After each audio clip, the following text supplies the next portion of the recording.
This is Sujeet Singh and जो आज का टॉपिक है वो है डीएनए फिंगरप्रिंटिंग टेक्नोलॉजी।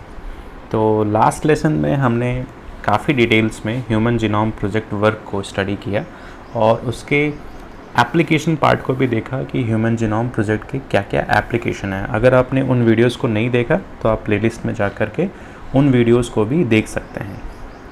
ठीक है, तो आज हम स्टार्ट करते हैं डीएनए फिंगरप्रिंटिंग टेक्नोलॉजी। तो देखिए, डीएनए फिंगरप्रिंटिंग टेक्नोलॉजी के बारे में 2-3 पॉइंट्स हैं जो बहुत इम्पॉर्टेंट है।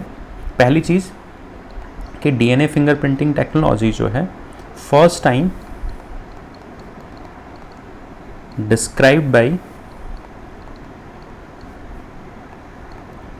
एल्क जेफ्रे।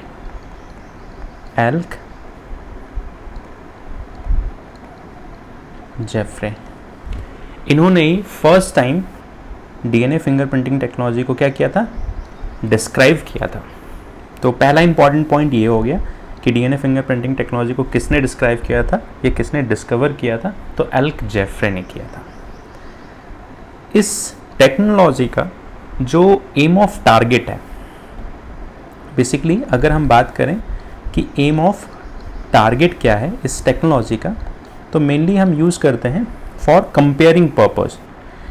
बेसिकली इस टेक्नोलॉजी का हम 2 जीन के सीक्वेंस को कंपेयर करने के लिए डीएनए फिंगरप्रिंटिंग टेक्नोलॉजी का यूज़ करते हैं। तो फॉर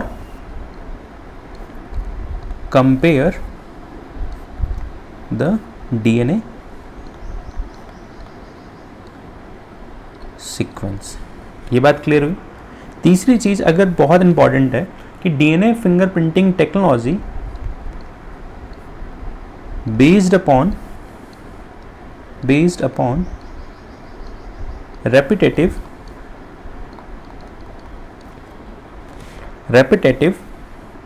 टाइप ऑफ, या सिंपली बोल सकते हैं रेपिटेटिव सीक्वेंस। किसका, डीएनए में जो रेपिटेशंस हैं, जो जीन्स के रेपिटेशंस हैं, ये टेक्नोलॉजी इसी पर काम करती है। ठीक है, तो डीएनए फिंगरप्रिंटिंग टेक्नोलॉजी के बारे में 3 डिफरेंट इंपॉर्टेंट पॉइंट्स हैं। अभी हमने लास्ट लेक्चर में पढ़ा कि जो ह्यूमन जीनोम का साइज है, ह्यूमन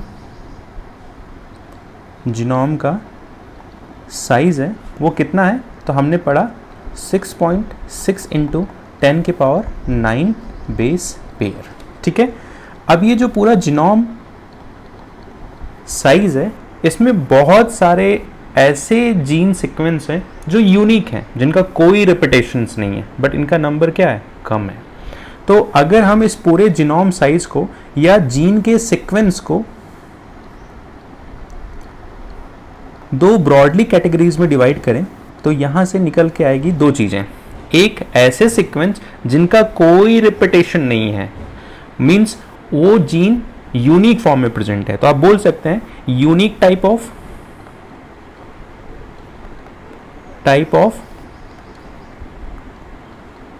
डीएनए सीक्वेंस। और कुछ हैं जिनका बार बार हमारे जीनोम साइज में क्या है, रिपीटेशंस है, तो उनको हम बोल सकते हैं रिपीटेटिव डीएनए सीक्वेंस। ये बात क्लियर है, मींस इनमें कोई रिपीटेशन नहीं है और जो यूनिक है उनका कोई रिपीटेशंस नहीं है, और कुछ ऐसे सीक्वेंस हैं जिनका हमारे जीनोम में क्या है, रिपीटेशंस है। तो अगर हम बात करें कि ह्यूमन जीनोम साइज कितना है, तो आप हमेशा रिमेंबर इस नंबर को रखना, 6.6 × 10⁹ बेस पेयर।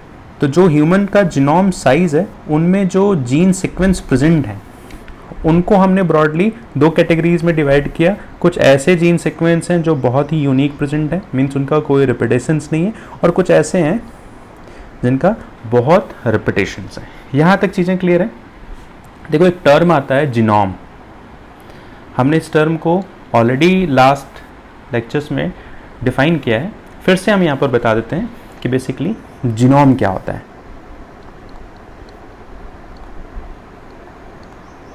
जीनोम, छोटे छोटे जो वर्ड हैं, अगर इनकी टर्मिनोलॉजी टर्म्स आपको क्लियर होंगे तो कभी भी आपको कोई प्रॉब्लम नहीं होगा बायोलॉजी के कॉन्सेप्ट्स को अंडरस्टैंड करने के लिए। तो मेरा हमेशा फोकस रहता है कि एटलीस्ट बायोलॉजी की जो टर्मिनोलॉजी है वो चीज़ें आपकी क्लियर होनी चाहिए। तो जीनोम को अगर हम डिफाइन करें तो डिफाइन कर सकते हैं the total set of all the gene present inside a cell और बोल सकते हैं इंडिविजुअल ऑर्गेनिज्म। मीन्स किसी सेल के न्यूक्लियस में जो पूरा जेनेटिक मटेरियल प्रेजेंट है, कितने नंबर ऑफ जीन्स प्रेजेंट है, उन सभी जीन के सेट को ही हम क्या बोलते हैं, जीनोम। ये बात क्लियर है। अब हमने यहाँ पर एक चीज़ें पढ़ी कि जो ह्यूमन जीनोम साइज है 6.6 इंटू 10 के पावर 9 बेस पेयर, इस जीनोम साइज में कुछ ऐसे जीन्स प्रेजेंट हैं जो प्रोटीन के फॉर्म में एक्सप्रेस होते हैं। मींस जीन जो है डीएनए के फॉर्म में है और डीएनए एमआरएनए में कन्वर्ट होगा और एमआरएनए प्रोटीन बनाएगा। तो यहाँ पर हम बोल सकते हैं कि कुछ कोडिंग जीन्स हैं, कोडिंग जीन्स, और कुछ हैं नॉन कोडिंग जीन्स। ये चीज़ें क्लियर है। मीन्स यहाँ पर प्रोटीन का सिंथेसिस होगा, मीन्स प्रोटीन का क्या होगा, फॉर्मेशन होगा, और यहाँ पर प्रोटीन का फॉर्मेशन नहीं होगा। ये बात तो क्लियर है। तो इन जीन्स को अगर हम परसेंटेज के फॉर्म में डिवाइड करें कि इस total number of base pair में, मीन्स अगर हम इसको 100% कंसिडर करके चलें तो यहाँ पर केवल और केवल 1.8% जीन्स ऐसे हैं जो क्या करते हैं, प्रोटीन का फॉर्मेशन करते हैं। ये बात सभी को क्लियर है। रेस्ट ऑफ द जो अमाउंट का जो जीन है वो प्रोटीन का फॉर्मेशन नहीं करते हैं। तो ये 98.2% ऐसे जीन्स सीक्वेंस हैं जो प्रोटीन का फॉर्मेशन नहीं करते हैं। ये बात सभी को क्लियर है यहाँ तक। अगर किसी को कोई प्रॉब्लम है तो आप दोबारा पूछ सकते हैं, कमेंट करके आप मेंशन कर सकते हैं कि सर इस टॉपिक को आप फिर से बताइए। तो चलिए, अभी हमने बात किया कि जो ह्यूमन का जीनोम है उसमें बहुत सारे ऐसे जीन्स हैं जिनका रिपीटेशंस हो रहा है और बहुत सारे ऐसे जीन्स हैं जिनका रिपीटेशंस नहीं हो रहा, बट इनका प्रोपोर्शन बहुत कम है। ठीक है, तो अगर हम यहाँ पर बात करें कि repeated DNA sequence, repeated DNA sequence की अगर हम बात करें, ये वो जीन सीक्वेंस है जिनका बार बार क्या हो रहा है, रेपिटेशंस हो रहा है। ये बात तो क्लियर है सभी को। अब इनका रेपिटेशन जो है ब्रॉडली अगर हम कैटेगराइज करें तो हम बोल सकते हैं कि स्मॉल डीएनए या आप बोल सकते हैं जीन रेपिटेशन,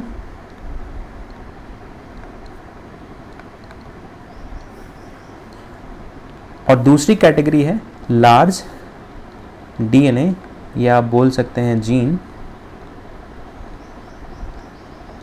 रिपीटेशन। ये बात तो सभी को क्लियर है।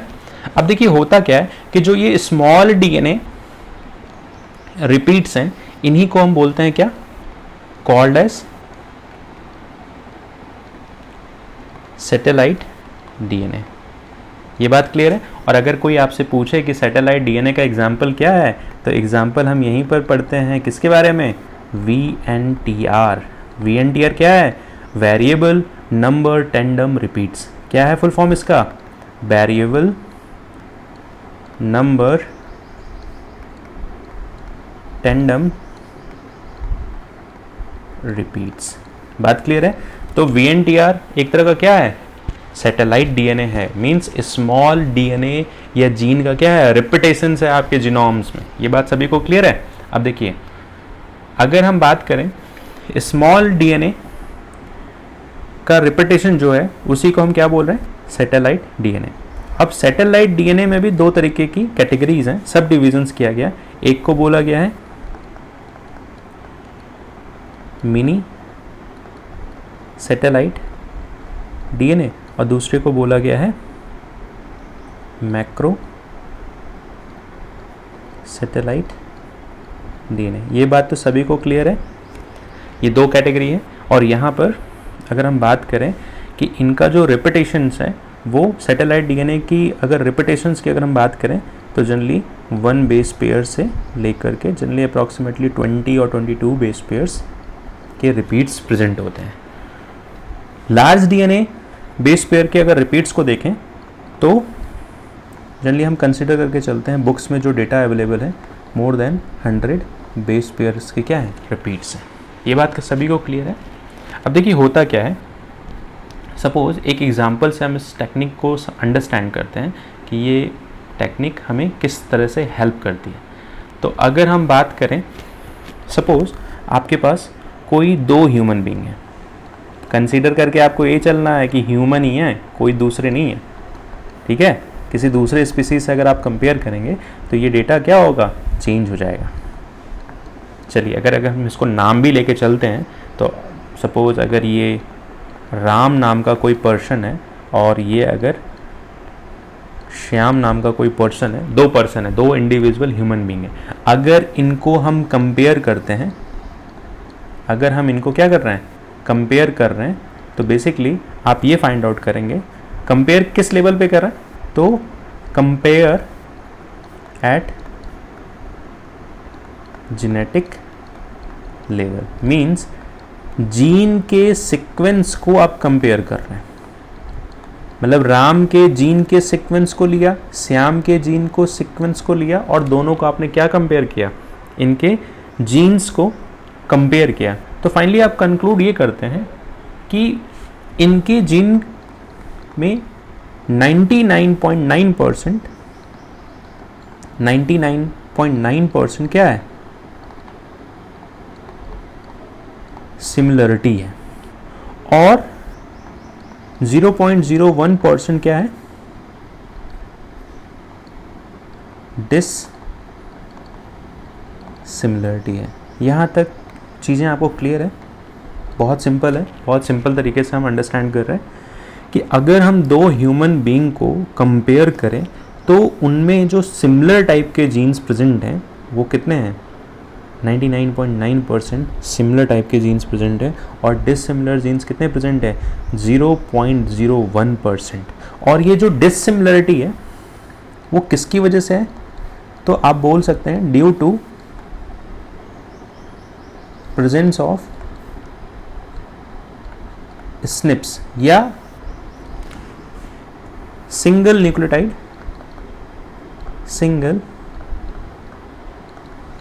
Nucleotide polymorphism.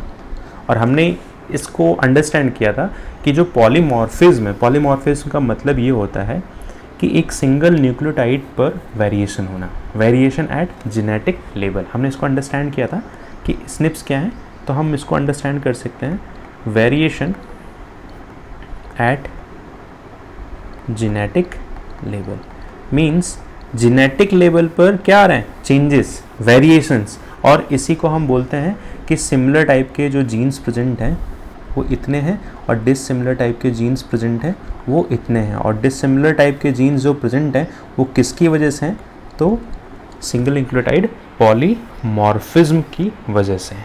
ये बात सभी को क्लियर है? तो यहाँ पर अगर हम डीएनए के फिंगरप्रिंटिंग टेक्नोलॉजी को अंडरस्टैंड करें तो अभी तक हमने 2 चीज़ों को सीखा कि डीएनए फिंगरप्रिंटिंग टेक्नोलॉजी जो है वो 2 पर्सन के जीन को कंपेयर करने के लिए मेनली इस टेक्नोलॉजी को हम यूज़ करते हैं। अगर हम इसके एप्लीकेशन पार्ट को देखें, अगर हम इसके application part of DNA printing technology, बात क्लियर है? तो यहाँ से आपको कुछ पॉइंट्स हमेशा याद रखने हैं डीएनए फिंगरप्रिंटिंग टेक्नोलॉजी के बारे में कि इस टेक्नोलॉजी का हम यूज़ क्या करते हैं। तो पहली चीज़ तो हम कंपेयर पर्पस से यूज़ करते हैं। जैसे फॉर एग्जांपल कोई अगर क्रिमिनल एक्टिविटीज़ होती है तो हमें उस स्पॉट पर कोई ना कोई क्राइम स्पॉट्स पर कुछ ना कुछ हमें सैंपल मिलता है। सपोज़ किसी पर्सन का मर्डर हो गया या किसी लेडीज़ के साथ रेप की प्रोसेस परफॉर्म होती है, या आप कह सकते हैं कोई दूसरी क्रिमिनल एक्टिविटीज़, तो वहाँ पर उस स्पॉट पर हमें कुछ ना कुछ सैंपल मिलते हैं। और वो सैंपल आपके ब्लड के फॉर्म में भी हो सकते हैं, वो सैंपल आपके हेयर के फॉर्म में भी हो सकते हैं, वो आपके सैंपल आपका सीमेन भी हो सकता है। तो उस सैंपल से हम बेसिकली क्या करते हैं, सेल्स को आइसोलेट करते हैं और उस सेल्स से हम डीएनए की सीक्वेंस को आइसोलेट करके फाइनली हम उसको कंपेयर करते हैं। तो डीएनए फिंगरप्रिंटिंग टेक्नोलॉजी का मेन एम यही है कि दो डीएनए के सीक्वेंस को कंपेयर करके सस्पेक्ट को आइडेंटिफाई करना। ये बात क्लियर है? तो basically for compare the DNA sequence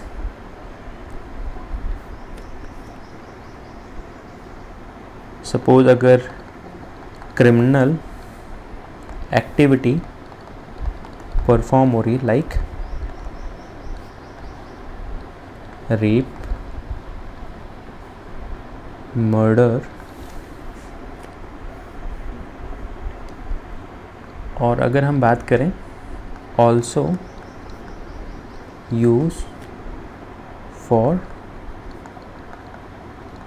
father paternity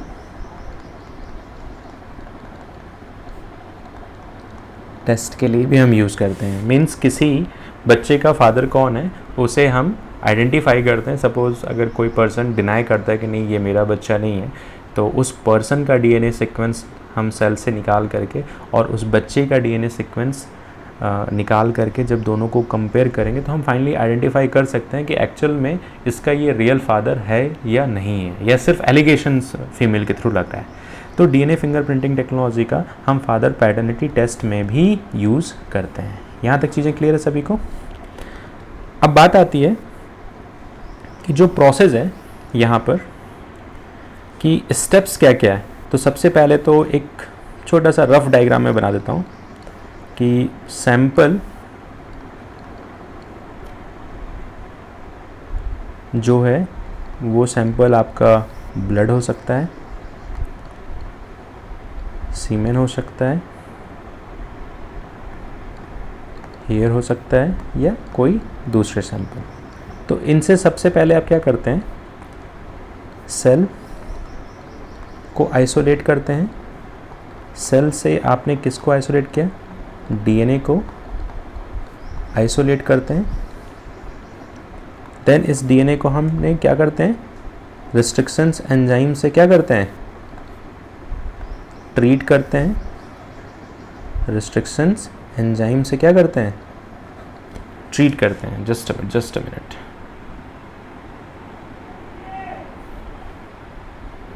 restrictions enzyme से हम क्या करते हैं, डीएनए को डाइजेस्ट करते हैं। तो हमें ये समझ में आ जाएगा कि डीएनए के बहुत छोटे छोटे फ्रेगमेंट्स आपके सामने मिल जाएंगे। तो अभी तक हमने ये देखा कि बेसिकली डीएनए फिंगरप्रिंटिंग टेक्नोलॉजी का हम मेनली यूज़ क्यों करते हैं। तो डीएनए फिंगरप्रिंटिंग टेक्नोलॉजी को हम बेसिकली सस्पेक्ट को आइडेंटिफाई करने के लिए हम डीएनए फिंगरप्रिंटिंग टेक्नोलॉजी का क्या करते हैं, यूज़ करते हैं। तो अगर हम इसको एक सिस्टमैटिक वे से देखें कि डीएनए फिंगरप्रिंटिंग टेक्नोलॉजी में स्टेप्स कौन कौन से हैं, तो यहाँ पर आप देखेंगे steps in DNA finger printing technology. तो सबसे पहला जो स्टेप है वो डीएनए को क्या कर रहे हैं, आइसोलेशन ऑफ डीएनए। दूसरा स्टेप्स क्या कर रहे हैं, डीएनए को आइसोलेट करना। Then digestion of DNA by restriction enzyme. आपने डीएनए को क्या किया, डाइजेस्ट कर दिया, मीन्स स्मॉल फ्रेगमेंट में आपने डीएनए को क्या कर दिया, कट कर दिया, डाइजेशन या आप बोल सकते हैं कटिंग, ठीक है। और उसके बाद आपने क्या प्रोसेस परफॉर्म किया, अब जो स्मॉल डीएनए फ्रेगमेंट्स मिलेंगे उनको आपने जेल इलेक्ट्रोफोरेसिस की हेल्प से क्या कर दिया, सेपरेट कर दिया। तो separation of DNA fragment by electrophoresis, gel electrophoresis technology. किस टेक्नोलॉजी की हेल्प से, जेल इलेक्ट्रोफोरेसिस। क्योंकि डीएनए पर कैसा चार्ज होता है, नेगेटिव चार्ज होता है due to presence of phosphate group. तो डीएनए एक तरह का चार्ज मॉलिक्यूल है और उसको हम इलेक्ट्रिसिटी जब प्रोवाइड करते हैं तो वो जेल इलेक्ट्रोफोरेसिस में मूवमेंट शो करता है। इन सारे टॉपिक्स को हम बायोटेक्नोलॉजी चैप्टर्स में भी बहुत डिटेल में पढ़ेंगे कि जेल इलेक्ट्रोफोरेसिस क्या होता है, रिस्ट्रिक्शंस एंजाइम क्या होता है। अभी जस्ट आप यहाँ पर ये अंडरस्टैंड करिए कि बेसिकली डीएनए फिंगरप्रिंटिंग टेक्नोलॉजी में प्रोसेस या आप कह सकते हो स्टेप कौन कौन से हैं, ये बात सभी को क्लियर है। तो देखिए 3 स्टेप है। अब डीएनए को आपने क्या कर लिया, सेपरेट कर लिया। उसके बाद आपने किया ट्रांसफर, और ट्रांसफर किसकी हेल्प से, blotting of separated DNA fragment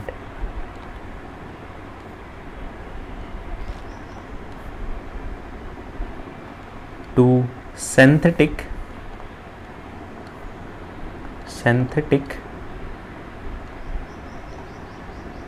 membrane. और ये मेम्ब्रेन कौन से हम यूज़ करते हैं, तो इसका एग्जाम्पल हम पढ़ते हैं नाइट्रो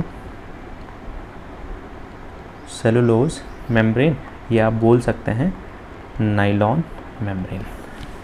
ठीक है, यहाँ तक चीज़ें सभी को क्लियर है। और उसके बाद आपने क्या किया, हाइब्रिडाइजेशन परफॉर्म कर दिया।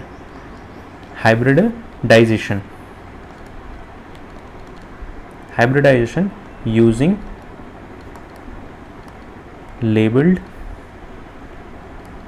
VNTR प्रोब, मीन्स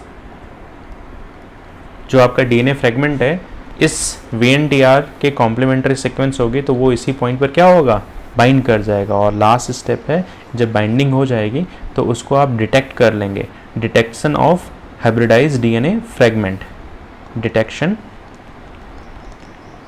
ऑफ, जो डीएनए बाइंड करेगा वो हाइब्रिडाइज हो जाएगा, DNA fragment by autoradiography method. ये सारे जितने मेथड हैं, मैं कुछ पॉइंट्स को हाईलाइट कर देता हूँ। इन सारे पॉइंट्स को आप बायोटेक्नोलॉजी चैप्टर्स में बहुत डिटेल्स में पढ़ेंगे।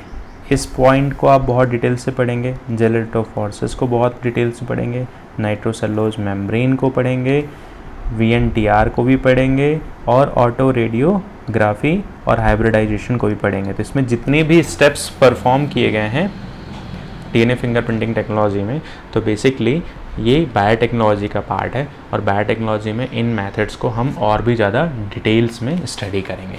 ठीक है, तो आप सभी से मेरा यही रिक्वेस्ट है कि आप इन लेक्चर सीरीज़ को ज़्यादा से ज़्यादा बच्चों में शेयर कीजिए ताकि सभी का बेनिफिट हो।